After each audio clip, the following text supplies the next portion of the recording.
What is up, guys? Welcome back to Think Shank. We are jumping in after the unbelievably cinematic conclusion of the third game between the Nuggets and the Clippers. God damn. If you were to list out in bullets all of the elements that you would want in a high-stakes playoff games, I think that we hit almost all of them. Really tough shot making, fight on the floor, insane runs and comebacks, insane shot making, role players stepping up, injuries and guys having to be unavailable but making other guys have to step up. It was just an incredible game. Jumping in first to the overall game trends, it was an absolutely defensive mud pit in the first half. Neither team able to break 30 points in a quarter, and then of course the wheels come off in the second half. Denver outscoring the Clippers 35-17 in the third. Clippers roaring back to outscore the Nuggets 34-16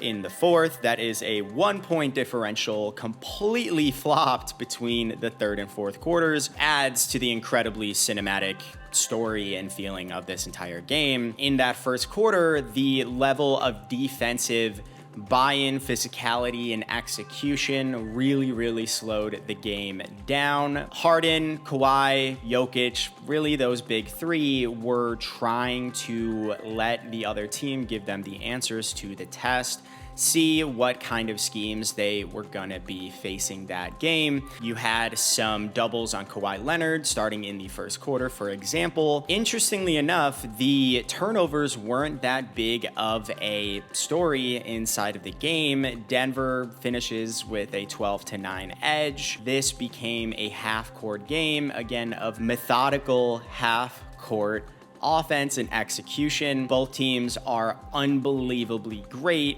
as far as playoff offenses go. The game was super physical, but not erratic. The level of fire and juice on the Nuggets end obviously had to be there, looking at a potential 3-1 hole, but it wasn't very erratic, which is another aspect of why I felt like this game was almost perfect. Both teams end with 11 for 16 free throws. 16 free throws per team is really not that high, given, again, the I don't want to say ethical, but just extremely surgical half-court emphasis. There wasn't very much grifting. There wasn't a ton of complaining.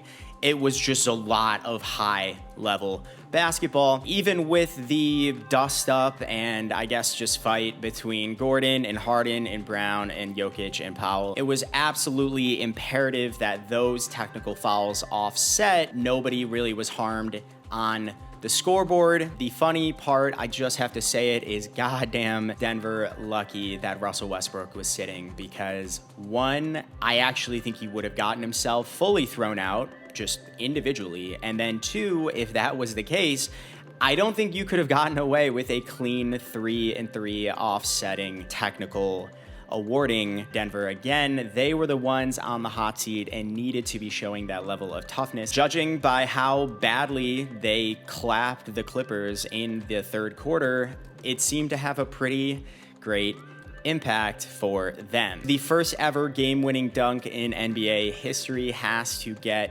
its spotlight. The thing about it, though, that I have to say, if you're a Clippers fan, that late double and the pressure on Jokic with that little time left, it was done absolutely exquisitely. Forcing Jokic to take a twisting turnaround Sambor shuffle from 30 plus feet away and forcing an air ball is literally what you want and what the goal is. It's just poetic that, of course, it ends up with almost as a perfect lob, and you can see from other angles that Norm Powell got caught sleeping, totally lost track of Gordon. Maybe there was some taking the foot off the gas, thinking that the clock was going to expire. Doubly so, because given the enormous momentum swing in the fourth quarter, the woes and stagnation that Denver was seeing offensively, I honestly think that the Clippers win in OT about 9 out of 10 times. I think the Nuggets, again, they are top heavy to begin with. That entire push in the third quarter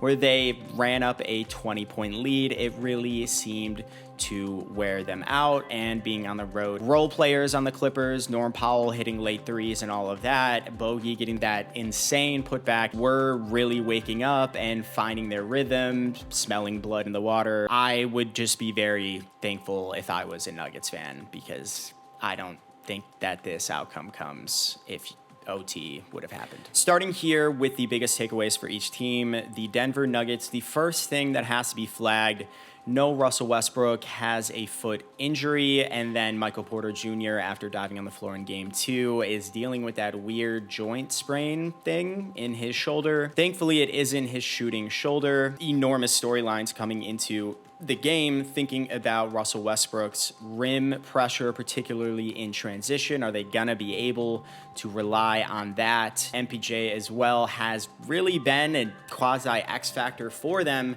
as far as just offensive production. Next is the 3.5 quarters of stellar, exceptional defense on the Nuggets end. This was easily the best defensive performance they have had in the series. The Kawhi Leonard double teams were mixed in throughout the game. The first one I had written down in my notes about halfway through the first quarter. They were able to get a strip and score for Christian Braun. After that, Kawhi obviously was ready to make some plays, but we're all aware Kawhi as a facilitator is not his fastball. Adelman was not messing around and was not willing to wait and allow the possibility of Kawhi finding his rhythm early. We've all seen what that looks like. And so you had Christian Braun transition scoring, was able to somewhat offset Jamal's very, very slow start. I believe he started the game 1 for 9 from the field. Michael Porter Jr.'s very, very timely threes, until he found himself in a bit of foul trouble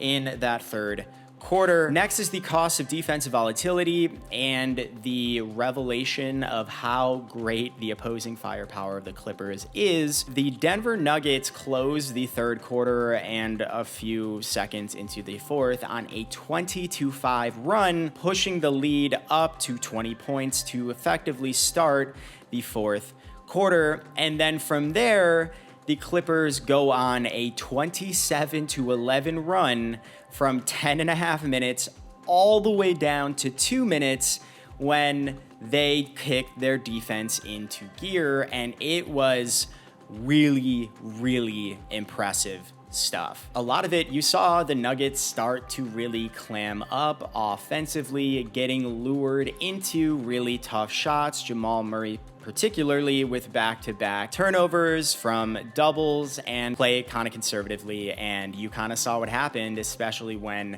the intensity starts to get higher from the opposing team that, again, possesses quite a bit of offensive firepower that up until then had not really awoken. Moving over to the Clippers now, they had a very disorientated offense, I would say, throughout the first 3 quarters, and in particular, its 2 stars, Harden and Kawhi, really just took too long to settle into the game.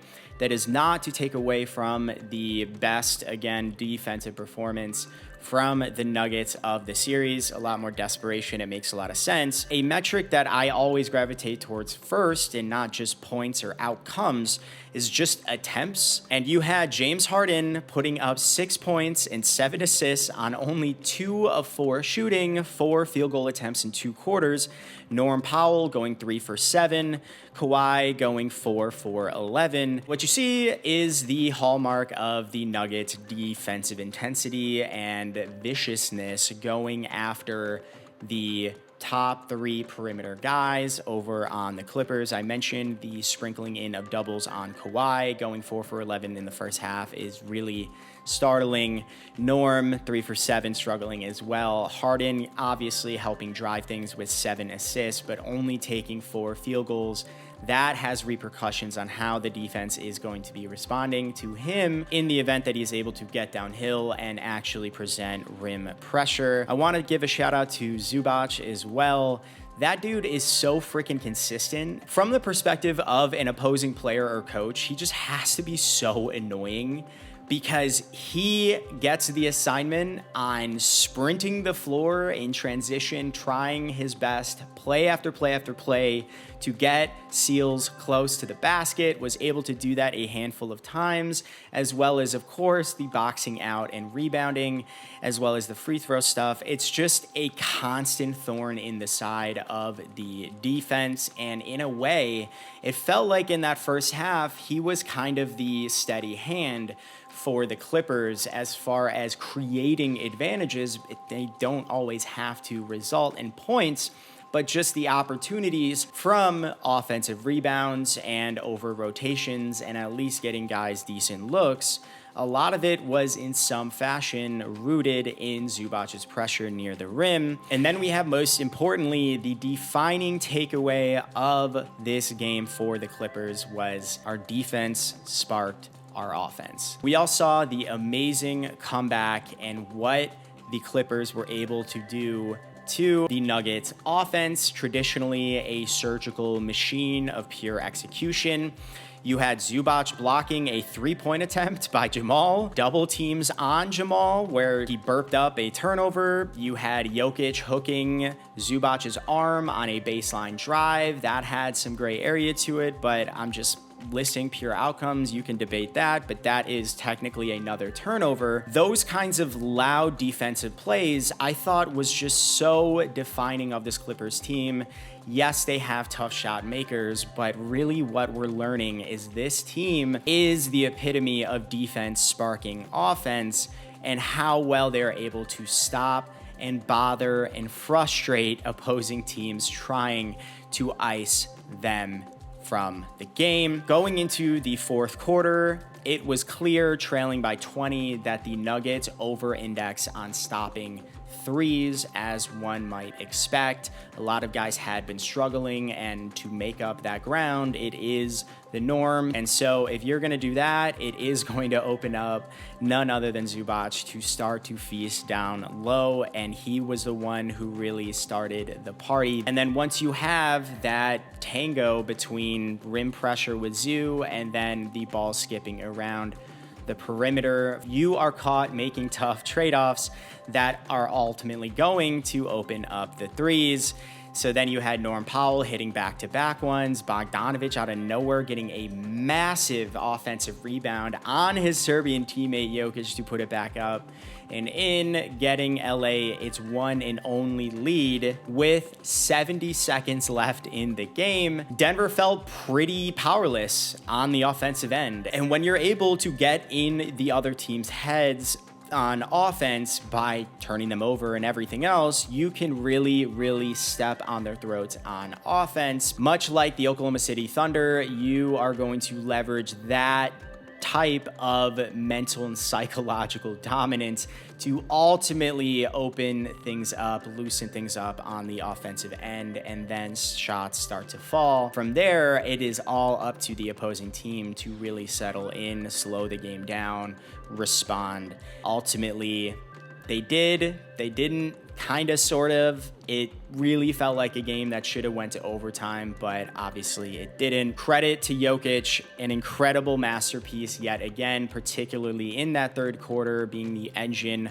of that incredible, 20-point lead going into the fourth. Also credit the team-wide infrastructure that Ty Lue and Van Gundy built for the Clippers and getting their guys to really rally back. There's a lot of toughness being shown on both sides, and the volatility that each had in that second half, I think, is going to be instructive going forward to see and build awareness for the future of how well they can weather these types of storms, whether it's scoring flurries from role players or just flipping a switch and upping the dial of really high-level defensive execution.